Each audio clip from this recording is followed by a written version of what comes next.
اور اس ہستی کے کہ جس کے بارے میں رسول اللہ صلی اللہ علیہ وسلم نے فرمایا یہ محدث ہے، محدث نہیں محدث، جس کی زبان سے صرف حق ہی جاری ہوتا ہے، جس کی زبان سے صرف سچ ہی جاری ہوتا ہے، جو ایسی گفتگو کرتا ہے کہ جب وہ گفتگو کرے اللہ تعالیٰ آسمان سے تائید نازل فرما دے، جب وہ چاہے کہ امہات المومنین چاہے مائیں ہیں چاہے ابدی محرم ہیں لیکن ان کا پردہ بھی ہونا چاہیے تو اللہ آسمان سے پردے کی آیتیں نازل کر دے، جب وہ چاہے کہ مقام ابراہیم کو مصلی ہونا چاہیے اللہ آسمان سے آیتیں نازل کر دے۔ وہ ہستی اتنی جلیل القدر، اس کا کیا مزاج ہے، اور ہمارا اور آپ کا اور معاشرے کے اندر لوگوں کا کیا مزاج ہے؟ حدیث پیش کر دو، حدیث تو ٹھیک ہے، جب یہ جو جملہ یہ بڑا خطرناک ہے، حدیث تو ٹھیک ہے مگر اس مگر کے اوپر تف ہے، حدیث ٹھیک ہے تو بس قبول کر، بات مان لے، یہی صحابہ کا مزاج ہے اور یہی امت کا مزاج ہونا چاہیے۔ حضرت عمر نے جب ریاست بہت پھیل گئی، سلطنت پھیل رہی ہے، بہت سے آپ کو پتہ اجتہادی فیصلے ہیں، آپ آرڈر کر رہے ہیں، پتہ لگا کہ ڈاکو ہیں چور ہیں لڑائی جھگڑے ہوتے ہیں دیتوں کے معاملے ہیں، ہاتھ کا کسی نے کاٹ دینا، یہ اس طرح کے معاملات چل رہے ہیں، تو حضرت عمر نے اپنے اسلامی ریاست کے قاضیوں کو ایک آرڈیننس پیش کیا، جاری کیا، کہا مجھ تک یہ حدیث پہنچی ہے کہ ایک ہاتھ کے کٹ جانے کی جو دیت ہے وہ 50 اونٹ ہے، میں عمر اس حدیث کی روشنی میں ان ہاتھوں کی انگلیوں کو تقسیم کرنا چاہتا ہوں۔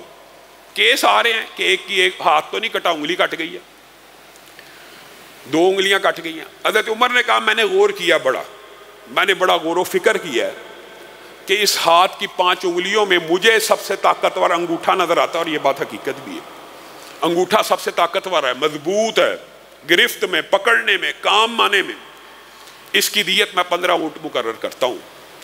انگوٹھے کے بعد جو 2 انگلیاں پے در پہ آ رہی ہیں ان کی دیت میں 10 اونٹ مقرر کرتا ہوں، یہ قوت و طاقت میں تقریباً برابر ہیں، اگرچہ انگوٹھے سے کچھ کم ہے، اس کے بعد والی انگلی وہ کافی کمزور ہے، سب سے چھوٹی انگلی سے تو بہتر ہے، اس کی دیت میں 9 اونٹ مقرر کرتا ہوں، اور آخری انگلی جو سب سے چھوٹی ہے قوت و طاقت میں بھی اور کام آنے میں بھی سب سے کمزور ہے، اس کی اگر کسی کی انگلی کٹ جائے اس کی دیت 6 اونٹ۔ اونٹ کتنے بنائے؟ اونٹ 50 ہی بنائے، انگوٹھا 15، 7 والی 2 انگلیاں 10، 7 والی انگلی 9 اور آخری انگلی 6، اونٹ 50 ہی بنائے ہیں۔ رسول اللہ کی حدیث بھی 50 کی ہے۔ آرڈیننس جا رہے ہیں، قدرتی بات ہے، مصر کے قاضی کے پاس، چیف جسٹس کے پاس جب یہ آرڈر پہنچا، اس نے عدالت میں پڑھ کے سنایا کہ آج کے بعد ریاست کا قانون یہ ہوگا۔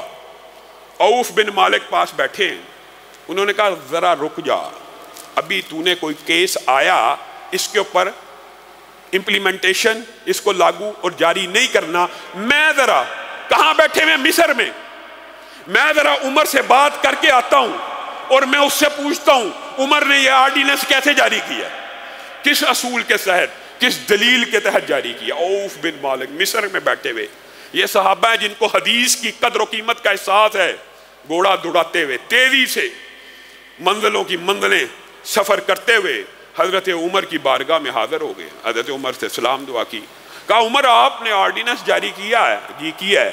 انگوٹھے کے 15 اونٹ، 7 والی انگلیوں کے 10، پھر 9، پھر 6، یہ آرڈیننس آپ نے کس دلیل کے تحت جاری کر دی ہے؟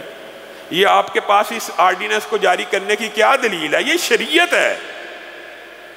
حضرت عمر بھی مزاج آپ کو پتا ان کا جلالی تھا، تو اتنی دور سے نہ سلام نہ دعا نہ کھانا پینا، آتے ساتھ مجھے احتساب کی حالت میں مجھ سے سوال جواب کرنا شروع کر دیا۔ بندہ بیٹھتا ہے، کوئی بات ہوتی ہے، کوئی بات نہیں، یہ بات ابھی ہوگی، تو جو میرے پہ اعتراض کر رہا ہے، میں نے تو اپنی عقل سے، اجتہاد سے، غور و فکر کر کے یہ آرڈیننس جاری کیا، میرے پاس یہ حدیث ہے عوف کہ ہاتھ کٹ جائے دیت 50 اونٹ ہے، میں نے ان اونٹوں کو تقسیم کر دیا۔ اچھا عمر، آپ نے جس حدیث سے یہ دلیل اخذ کی ہے، میرے پاس اس کے علاوہ بھی ایک حدیث موجود ہے۔ اچھا آپ بیان کریں۔ کہا یہی مدینہ تھا، میں رسول اللہ کی بارگاہ میں بیٹھا ہوا تھا، رسول اللہ صلی اللہ علیہ وسلم نے کہا تھا الا ان الاصابع فی دیت سواء، الا ان الاصابع فی دیت سواء، انگلیاں قوت و طاقت میں برابر نہیں ہیں لیکن دیت میں برابر ہیں۔ حضرت عمر نے عوف بن مالک کی سند سے یہ حدیث سن لی، اب کاتب کو بلایا، کہا کاتب کو بلایا جائے، یہ مزاج ہے، یہ صحابہ کا مزاج ہے، یہ فقیہ امت کا مزاج ہے، یہ اس ہستی کا مزاج ہے کہ جس کی تائید میں 18 سے زیادہ قرآن کی آیتیں نازل ہوئی ہیں۔ اور حضرت عوف بن مالک بھی میرے ذہن میں خیال آتا ہے اس وقت پتہ نہیں کس کیفیت کا شکار ہوئیں گے، کاتب کو بلاؤ۔ کاتب آیا، لکھو ایک نیا آرڈیننس۔ کیا؟ عمر نے جو فتویٰ جاری کیا پورے کا پورا ویسے لکھ دو۔ میرے ذہن میں یہ خیال آتا ہے جب حضرت عمر اپنے فتوے کو پورے کا پورا دوبارہ لکھوا رہے ہوں گے تو عوف بن مالک کے ذہن میں شاید یہ میں کہہ رہا ہوں خیال آ رہا ہو کہ عمر نے شاید بات نہیں مانی، کہا پورے کا پورا میرا آرڈیننس لکھ دو دوبارہ۔ کاتب نے لکھ دیا، کہا نیچے عوف بن مالک سے جو حدیث ہم تک پہنچی ہے وہ بھی لکھ دو، وہ بھی لکھ دی۔